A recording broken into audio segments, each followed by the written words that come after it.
Today, I'm going to do an after-action report for Napoleon 1815, Waterloo from Shakos. This is part of their Conquerors series, and I want to thank Shakos for sending this to me, especially I think Dennis Savage, I think, is the one who made that happen, so I want to show my appreciation. I'll put a link to the unboxing video in the description, where I kind of go over all the stuff you get in the box, or at least all the stuff as you get it out of the box. I did the the first scenario here, which is scenario 1, Waterloo, which is 3 turns long. It takes about 30 minutes, and that's generally about right. It took a little bit longer because of learning the rules and learning the system a little bit. But this was the final situation on turn 10. Actually, the game ended early. It ended during turn 10. If you meet the victory conditions, the game ends immediately, is my understanding. And the French won. This is the victory point track, and it's kind of a tug-of-war victory point track. It started at 10, and then if you get certain victory points during the game, if the Allies or the Anglo Alliance and the Prussians get victory points, it goes up to it goes up towards the 20 side. If the French, then it goes down towards the 0 side, and the French ended with the victory at 0. Ways you get victory points, well, is controlling certain cities. There are ones that are marked with victory points on the board there. You can see they're controlled by flags. If you control that city or that location, you also get victory points by losing strength points. This is each of the different factions' strength point tracks. You have the Prussians up there at the top, the Anglo in the middle, and then the French on the bottom here. These tracks have two different colored cubes on there. The blue for the French are infantry, and the yellow are mounted or cavalry. I've always pronounced that with my Midwestern or Southern slang. The red are the infantry for the Anglo, and orange are the mounted, and then the gray are the infantry for the Prussians, and the purple are the mounted. The cubes that are underneath there are not necessarily cubes with these little cylinders here. These are fatigue cubes, and you get fatigue during the game by doing certain things. You're going to get fatigue as part of combat. Casualties are taking strength points off, but then there's inevitably always fatigue in combat, and you're going to get extra fatigue. You're also going to get fatigue with extra movements that take place and the like. And so if you get fatigue, that goes all the way up to this bottom box here, or this end box here, then that unit is eliminated completely, no matter how many strength points it has left. And then the strength points that are on it count towards victory points in the game. And so that's kind of what happened here. The final big battle was at Waterloo. Imagine that. There was a huge battle just south of Waterloo that retreated the forces there back to Waterloo, and then a huge battle at Waterloo where as you can see, the Anglo forces had to retreat, and the French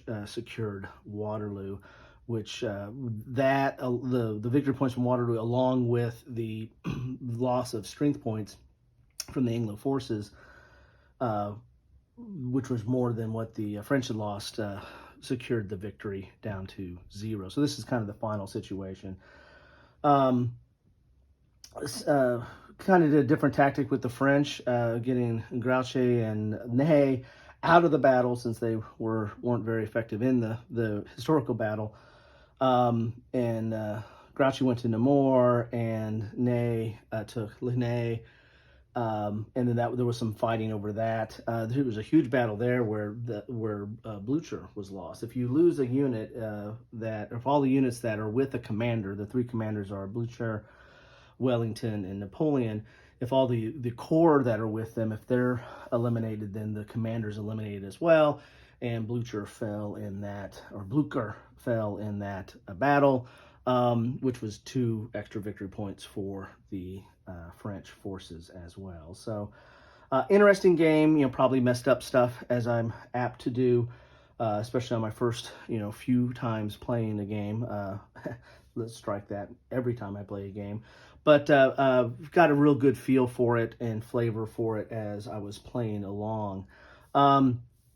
When you're, there's a quick setup that you can play the game, and it doesn't have some of the rules, and it doesn't use like invasion cards. It doesn't allow for these scouting cavalry, and there's some other stuff that you don't do. I played with the regular rules in there, but there's a quick kind of a quick start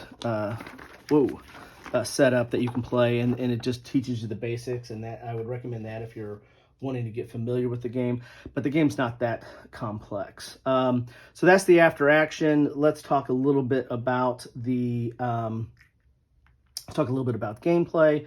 Gameplay is going to be with these cards. You're going to draw so many of these each turn.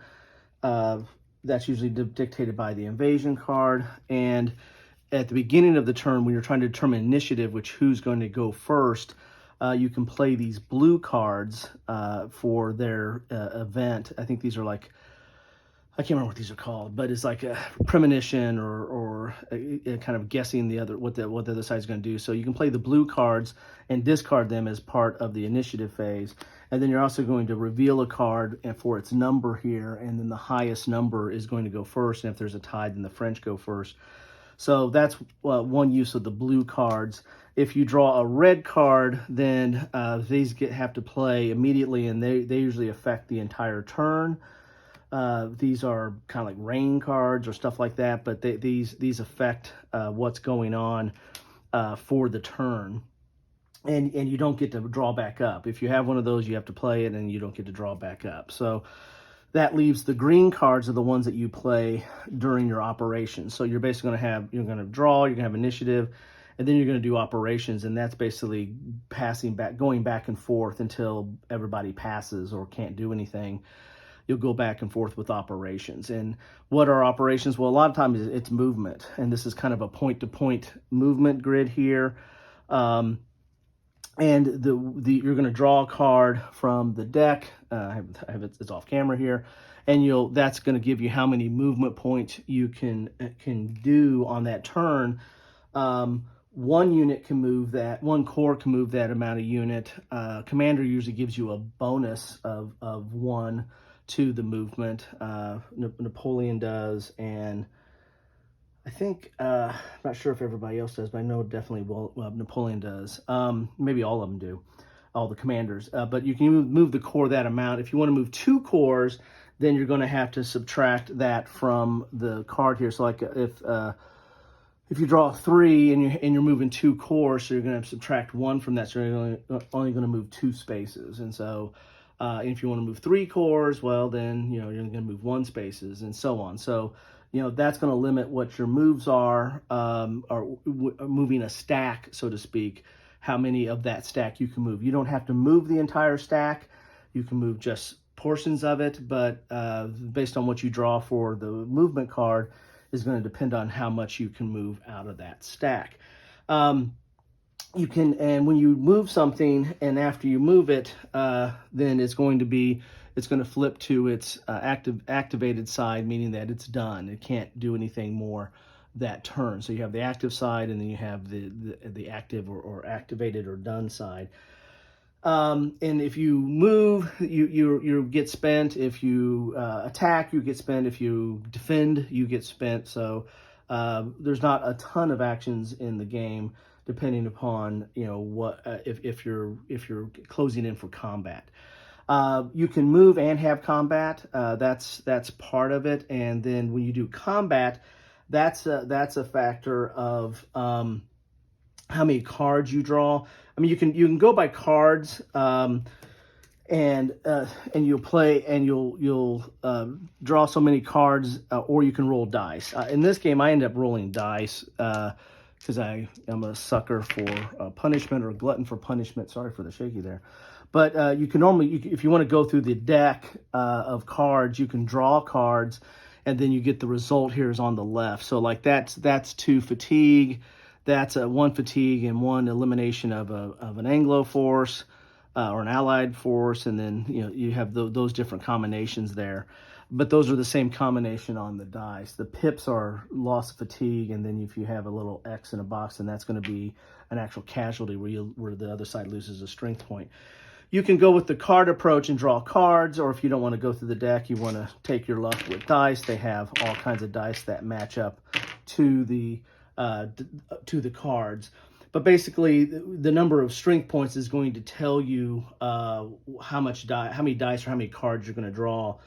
If you're on the bottom half of this, you're going to get 1 card. If you have, like this one has a unit that goes over, or a strength point that goes over to the second half here, then they're going to be that unit will give you 2 cards or 2 dice in a combat. And so you just add up however many of these different cores are involved, and you might have anywhere from 2, 3, 4, 5, 6 different dice that you get to roll, or cards that you're going to draw, and then you will apply the results. And if one side ends up loses more strength points, then it has to retreat. And if it was the attacker, then it's or moved to attack, then it's going to retreat back from where it came from, or one of those avenues. If it's the defender, then it would have to retreat away from that hex. But you'll also apply strength point losses, and you also apply the casualties or the fatigue. And then again, if fatigue goes up to the bottom box or the final box, then you're gonna lose the entire unit there. And if you lose all your strength points, then that loses the unit, as you'll have to remove that unit from the board, or that commander from the board as well. The only thing that stays on the board are the commanders themselves, or the leaders for the corps and the top commanders. All their strengths and everything, and fatigue is managed on this side board over here. That is it, pretty much in a nutshell. You can't play the game based on that. Lord knows I wouldn't try, but that's kind of a quick summary of kind of how it plays, or the basics of how it plays. Let's talk about my thoughts on the game my initial thoughts after a few plays. I like it. I mean, the components are great. The dice, even though you don't have to use them, are really nice. The cards, they're a little thin, but they're fine. And once you understand what the difference is, the 3 different cards and how the fatigue works and the events work. There's also some of these that you can use, like this one you can use for movement, or only that unit can move that. These are used in combat, so there's different symbols that tell it, that might be a condition how you use these different cards. That's probably the only complex thing of the game is some of the cards and how the card play works out. The rest of it is relatively intuitive. I mean, the way this tracks for hero is pretty neat, about how the strength points are on the top and how many cards or dice it gives you, and then the fatigue, and you're trying to manage that fatigue. There's ways to remove fatigue, as you can see on some of the cards here. And then if you rest, meaning if you have a core on the board that does not get turned to its activated side, to its A side, then if at the end of the turn, if anything that's still on its activated side, you can remove all the fatigue off of it, so it kind of rested for the full turn. So that's one way to get rid of fatigues. Plus, there's a way to get rid of fatigue through some of the cards as well. But the components, I like it. The blocks, I don't like stickering. You have to put stickers on the blocks, and I hate doing that. I just got done with Command and Colors Samurai Battles, and that took, I hate stickering. But once you get it done, it's done, right? And then you don't have to do it again, and it looks nice. I mean, the blocks have a nice presence on the board. You've got these pawns to mark your turn track and your score track. You get flags. I'm missing some flags. I wrote to Shakos on that, but I'm missing some flags for the coalition or the Anglo, but not everything else. I think I have all the right pieces, but I was missing some flags there. But those are nice.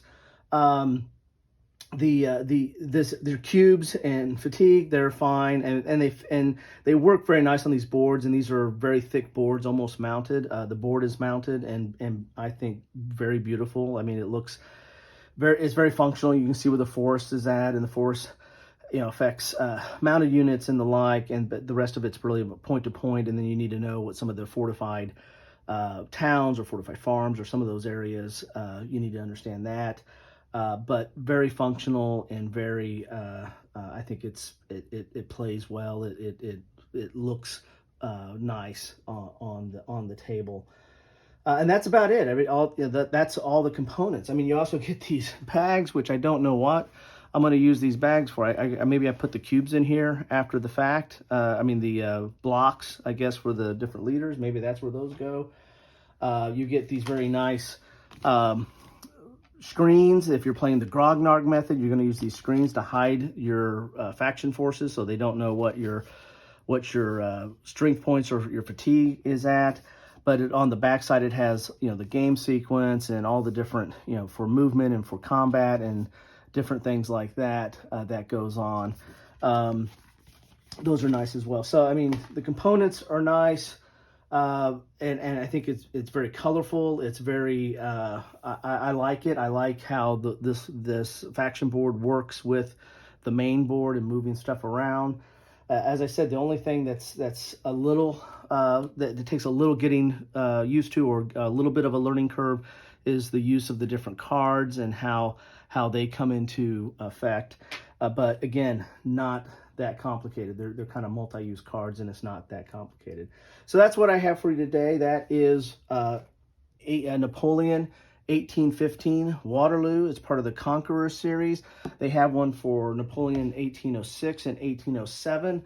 After playing this, I want to get my hands on those. I want to do something with those. Those look very interesting. I think this has been an improvement from those, is my understanding. They've taken some notes and stuff from the previous two of the Conqueror series and made this a little bit better. So, but I mean, I just like this overall feel. If you like using cards and having this kind of strength board over off to the side and just having the leaders on the board and point to point, then if you kind of like that feel, or like that mechanics, then I think you're going to really like this series, because this is what this is based upon. So anyway, that's what I have for you. Thank Shakos again for sending me this copy, and love to know your thoughts on this. Have you played 06, 07, or 1815? What are your thoughts on it? Love, hate, good, bad, ugly, whatever you want to talk about. I'd love to hear it and love to start a dialogue on it. So anyway, that's what I have for you. Hopefully this was helpful and give you some kind of a feel of what this game is about. And thanks for stopping by. I greatly appreciate that. I know you can spend your time a lot of different ways, and spending any time with me is, I tell you, it really is a little bit humbling. It is appreciated. Thanks all.